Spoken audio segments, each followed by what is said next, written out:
Welcome to Closer to Venus. I'm Johnny Burke. Today's guest is Mary Elizabeth Jackson. She is a children's writer, special needs advocate, and empath. Today, we are going to talk about channeling, what it is, and what kind of beings people like you and me can channel.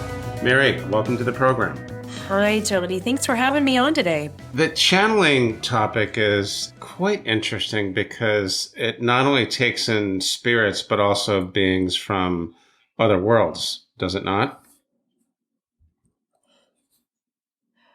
Yes, it really depends on who is the channeler and who they decide they want to connect with, or is their focus. I don't know if you follow Abraham Hicks or not, but she practiced for 9 months every day before her channel was really open for her to realize and then start the work that she's been doing over the last 20, 30, 40 years. It's been a really long time she's been doing all this. I think for some people, it happens very easily. I know people who channel multiple beings. I know people who think they're channeling aliens and beings from different universes or solar systems. That's not my cup of tea or anything that I do. How do you and I know what the truth is, really, if it's happening to someone else? We're not having their experience. So they channel aliens and beings from other universes or solar systems or planets, ancient beings, ancient ascended masters. Sometimes you'll find somebody who only channels one being, and that's all they do. So I think it really depends on the channeler or the medium themselves, or it's what shows up for them. Since you brought up mediums, I've talked to many people that speak with spirit. Many claim to be able to speak with Jesus, I guess on a telepathic level. Some have actually said they've seen him in the flesh. What is the difference from someone who is able to communicate with spirit, communicate with past loved ones who have gone to the other side, and those that are actually channeling? Is it similar, or is there a very gray area that separates the two? That's a really good question. I think that for a medium or a channel, it's a very different feeling with channeling maybe a being that's passed on in ancient as opposed to somebody like a loved one. So I think there's a different feel to the energy that comes in. Say you and I were having a session, or you were having a session with somebody who does that for a living, or their loved one just passed. Maybe this loved one was a very angry person. That experience would be very different because there might be a lot of anger, emotion, and feelings involved in the information that was coming through. You mentioned before that you and I, or anybody for that matter, do we really know the truth when someone says, I'm channeling this, I'm speaking a spirit? Well, of course not. And I get that question literally every single day from people. My answer is always the same. I don't know. It's not really my job to judge whether this is a truth or not. This is what people bring forth. And speaking of bringing forth, when I think of mediums, I also think of shamans. When I think of channeling, though, it seemed to be more in the camp of the shamanistic rites and the shamanistic type of communication because it's ancient. It has to do with summoning energies and so on. Is there a connection there? Yeah, it's a good question too. It can be any of those varieties. Just like healing can come in any different shape or form. You can go to a Reiki healer who does a Reiki type healing. You might go to somebody who just them speaking words to you invokes some sort of healing within you. A shaman is going to have more ritualistic type of things they're doing. I know a shaman. I've been in the tent and I've done the sweat lodge and all the drumming and the oils and things like that. I think it's for whatever format it comes for in the individual. For instance, my mother, when we're together and we go into meditation, she's got a pendulum that she uses. And so she has a pendulum, and it's not really a crystal. It's actually a piece of jewelry. It's an animal. And when she goes into that space, her head goes down and her eyes are almost closed. Yet I know she's still present. Now, she doesn't do what some channelers do. Some channelers that I have experienced, their whole voice changes when they are channeling 1 or 2 or 100 beings. They'll call them a collective if there's more than one person or being they're channeling. We need to keep that word being because they're really not in the human form anymore. Every person's experience is different. I have heard stories of people like that who go through these traumatic, maybe they have a near death experience. They almost died. They come back. Like that happened for my mother. My mother died when I was 5 or 6 years old. She just had a toe surgery and she had a reaction to the medication and she fell and hit her head on a countertop. And then she was hovering over her body and she has the whole experience, not of a tunnel with white light. Hers was on a train going very fast toward a light. And then the train stopped suddenly and she got off. And there was Jesus standing there with all these people on the hill. And he was teaching. And she talks about the colors being more vibrant than anything we ever see here on our planet. During the NDE, during the near-death experience. Yeah, this is what was happening for my mom. Yes. So Jesus was teaching and something about children came up and then she said, oh, my children, they need me. I was probably 5 or 6 years old, 7 at the time. And he said, yes, my child, it's not your time to go. And then he touched her forehead. The next thing she knew, she was hovering over her body in the hospital. But for her, that opened something up for her. So I think that happens to a lot of people. I had some very profound experiences just recently going through COVID and being so sick and on the brink of not knowing if I was going to live or die. So it changed for me some of the ways that I'm living my life now and the way I'm looking at my life and knowing that there has to be more dedicated time to my spiritual life. I have to pull some things off the plate and make more space. Because if we're busy, that information or channeling or whatever you're doing, it can't come through because there's too much noise going on, too much action, too much friction. Sometimes it doesn't have to have that. Maybe you're walking in somewhere and you hear the words that somebody's going to say to you before it happens, or you see a situation before it happens, or you go, hey, JoJo's going to call me right now. And it just comes out of the ethers. I've heard of it. It's never happened to me, but I know exactly what you're talking about. Yeah, it happens to my kids, actually. Everyone's healing is different. And the way people receive information is different. Also, we're all different learners. And somebody may be an auditory learner and someone may be a visual learner. I think there might be a connection between someone being spiritual and being able to channel, but sometimes they're connected that way because often spiritual practices have to do with quieting the mind. So even if someone is not religious, if they are very good at meditation or something they do to quiet the mind, that puts them in a better place to receive.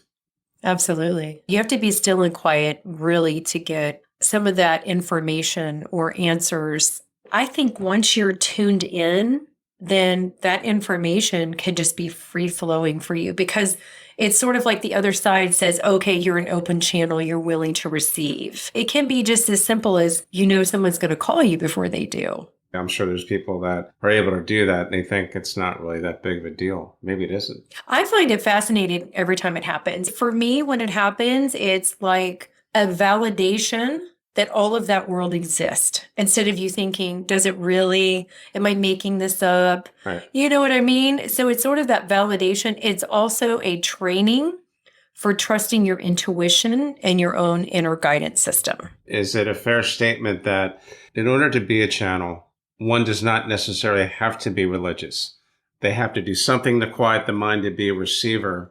If they're involved in those kind of practices, there probably is some kind of a spiritual bent, but it's not required. I don't think it's required at all. I know channelers and mediums who believe in a bigger, higher power of the universe. They don't necessarily believe in religion. Some of them don't go to church. Some that I know do go to church. There's such a difference between religion and spiritualism. So that's always an interesting question. It is. It does tend to blur the lines of distinction between a medium and a channel, because the more we talk about this, I can see where some people would say they're essentially the same thing. A medium is essentially a conduit, right?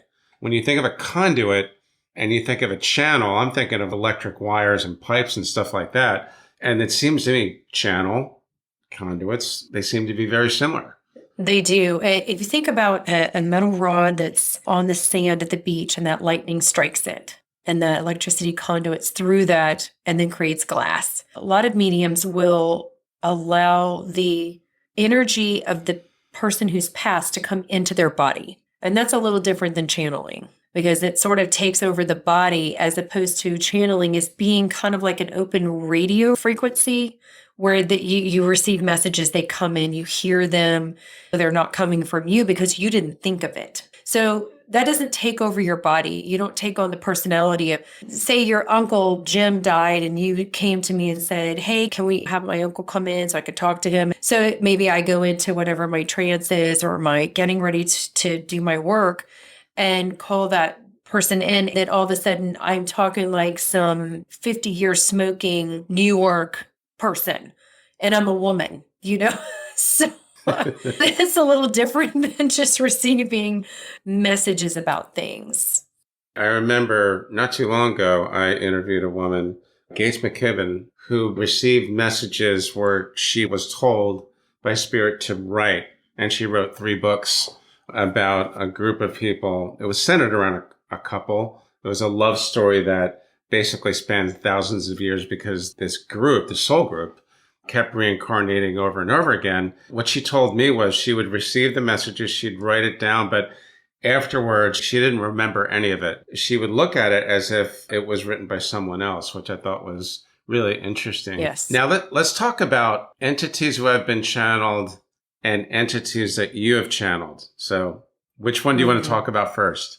I want to go back up for a second because that is something that I do. Automatic writing is what it's called. It's where you surrender to being that conduit for that flow to come through. So we are creative beings on this planet. All of us are creative. I don't care if you can't draw a stick figure.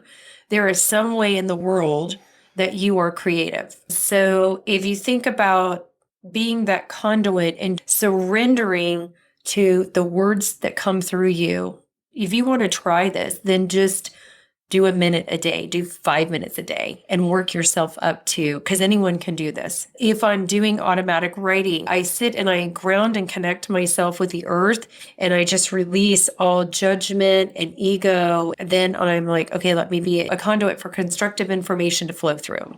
Then I began writing, and sometimes it's sort of like an out-of-body experience. There are a lot of times I go back and go, wow, did I really write this? Spirit wrote it. Your higher self or whatever you were tuned into.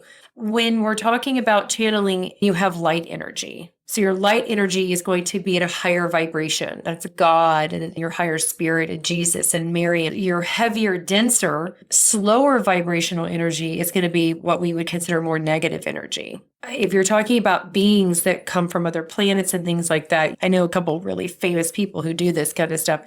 It's interesting to me that when they claim to be channeling these beings from other planets and universes, they're hearing it in our language, as far as I know. That's an interesting question, isn't it? Right, it is, because how else would they understand them if they weren't speaking in English? Maybe these beings have like a plug-in or something that says like, well, I'm visiting Johnny Burke in South Florida. I'm going to use the English plugin. I don't know. I'm not quite sure how they would do that. But why don't we do this? Let's talk about some of the beings that you've channeled or you are currently channeling, and then we'll talk about some other types that we know of. We'll focus on your experiences first. For as long as I can remember, I have had 3 very profound ascended masters who are with me, and then a guiding mother of light, I call her, and then a very ancient being. 3 of the people who are with me most of the time are Jesus, Mary, and Buddha. And when I go into meditation and sit at the tree of life and have conversations, those are the 3 that always show up for me. It's very fascinating. How do you know it's Jesus and Mother Mary and or whoever? And Buddha, yes, that's a good question because I can only talk from my own experience. So I guess I've been doing it so long that I recognize them in the way they look to me, but it's the way, being an empath, it's their energy that I feel. It's funny, when I am in meditation and they're there with me, Buddha does not say a whole lot. He usually just kind of nods his head to things that Jesus and Mary say, but he will sometimes say things very profound. Mary and Jesus, both of them, it's very important to them that we all learn how to love ourselves where we are in our life. No past, no present, just where you are in the moment. And to forgive others. It's that same thing from the very beginning of us knowing about Jesus and Mother Mary and the teachings. It's that kindness, forgiveness, and compassion. And to remember those and live by, that's what will heal what we're going through right now. I had a vision that was given to me a couple of years ago with Jesus. This was before the pandemic. What he showed me was lights all over the planet. Then there are those of us who are Wayshowers and those Lightworkers. At some point, each of us was handed information. We've got that information inside of us to help others remember what they already really know, to be that better version of themselves. All of these lights, at some time in the future, all of the lights on the planet will all come together. And I can see this visual very, very clearly. And I've had other people verify that, have gotten the same vision. Like all the lights are on, everything's connected. Is that what that possibly means? It's that all of those light workers and Wayshowers, the more lights that are turned on, instead of them being spread out all over the planet, we will converge together.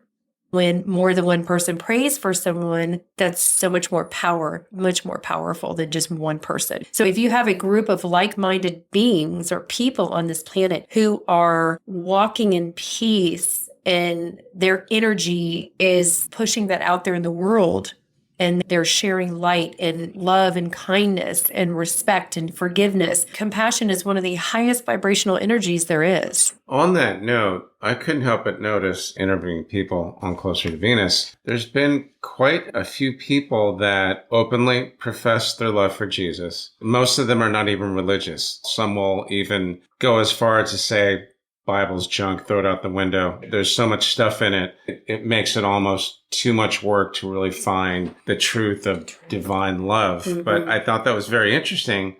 That seems to be a fairly recent phenomenon. Why do you suppose that's happening now? Does that have something to do with the vision of the lights coming together? There are more people waking up. Look at the pandemic. If it hasn't turned them toward God, because I don't know if churches are filling up. I always thought during the pandemic, churches would be filling up with people. What do we do? Help us. How do we change this? How do we save the world? But people are learning how to be in the moment and what the really important things are in life. And then they're somehow being introduced or connected to Wayshowers and Lightworkers. There's a lot of the stuff out there I don't listen to. I don't read the books. I don't talk to those people.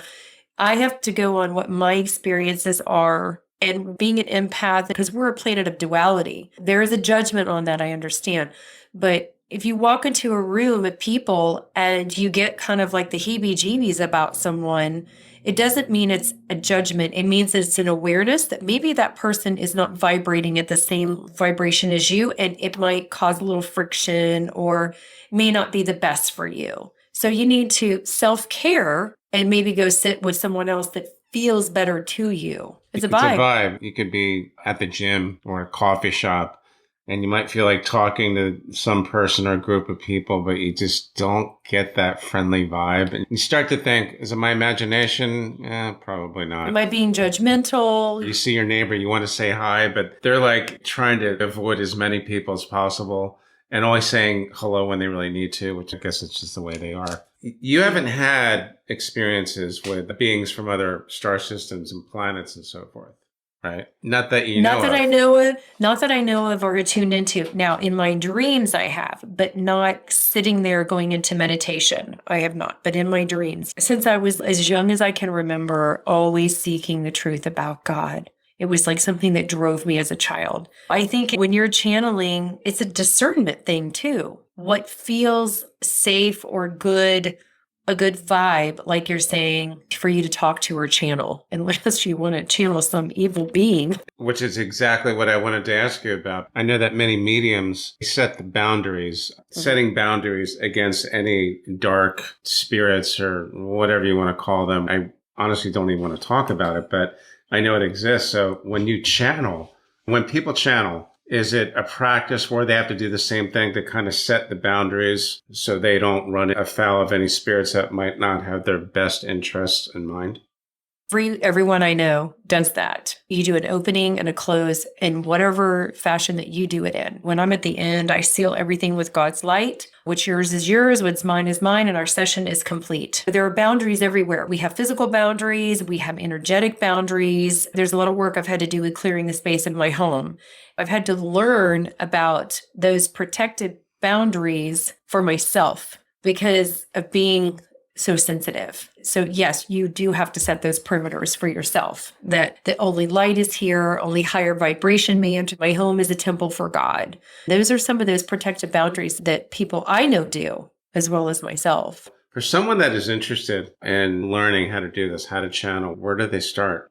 They need to start with practicing getting quiet every day, even if it's for a minute, to quiet the brain, because we're so used to being on go all the time and tuned into technology, which has made our brains more ADD than they were before. You've got to get your brain to calm down so you can focus. You need to get very quiet and ask to be a channel to receive information, constructive information, positive information, that kind of thing.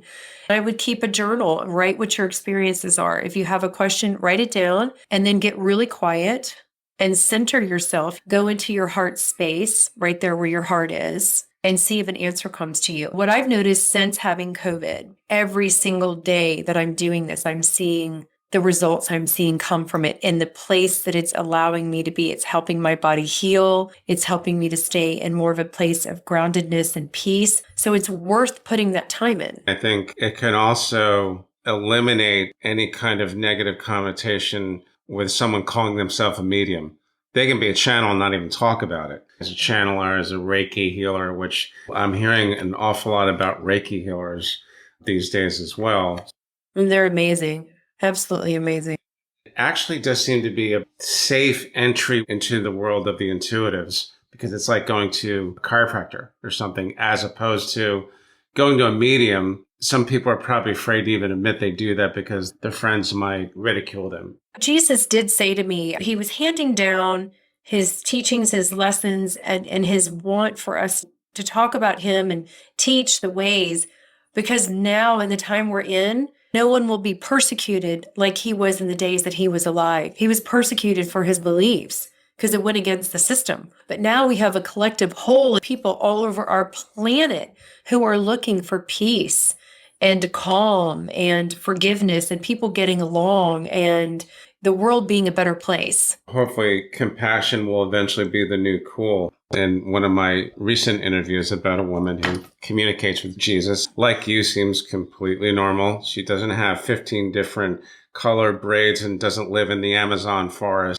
Don't live in a hut somewhere. We go to church. My kids are in Christian school. I've been on PTA. I did it for 10 years, blah, blah, blah, you know. Right. And I had to ask, I said, so how did you begin communicating with Jesus? And she said, well, I didn't know it was him at first, but I figured it out later. But the first time he appeared to me, he looked like a 20-something guy, young dude with Tevas on. And I thought, wow, that sounds like someone who's on his way to a Pearl Jam concert or something. And he was very snarky. He had a sense of humor, which I thought was really interesting. So, Mary, thanks for joining us today. Really, really cool stuff and definitely good advice for someone who wants to learn about channeling. How can our listeners find out more about you online? You can go to www.maryejackson.com. I have 2 online shows. Those are focused on writers and special needs. I will put that link in the show notes and the transcript as well.